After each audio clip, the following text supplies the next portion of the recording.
اور سب تبصرے بھی بڑے ہوئے، اور اس پر سب سے جو عمدہ تبصرہ ہوا ہے وہ یہ ہے کہ انور مسعود کی بنین اصل میں مغربی تہذیب ہے جسے ہم پہننے کی کوشش کر رہے ہیں لیکن ہمیں پوری نہیں آ رہی ہے۔ تو میرا خیال ہے آپ کو تو بنین پوری آتی ہوتی ہے، میں دیکھتا ہوں، ٹرائی کرتا ہوں بنین لین ایک کدھروں آواز آئی، بنین لین جاندے ہو، بنین لے کے پاندے ہوتے پہ جائے، وہ تو میں نے کیوں بلایا ہے؟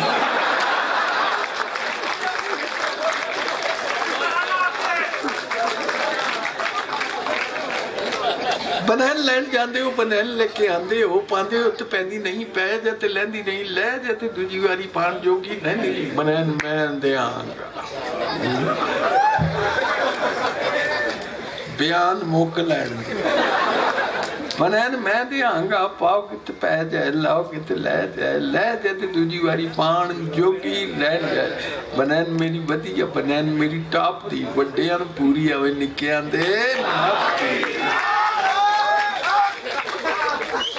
چیز ہوئے اصلی تے منہ پہ ہی بول دی تو اپنا نو گوری لگے رسی اتے ڈول دی۔ اس کا ترجمہ انگریزی میں ہوا ہے It shines like a bride on the washing line۔ جنہیں ورے چاہو تسی ایس نو ہڈا لو، جی ہنڈانے دا لفظ میں اردو چ نہیں لبا، جنہیں ورے چاہو تسی ایس نو ہنڈا لو، پھر پاویں بچے جنگیا بنا لو۔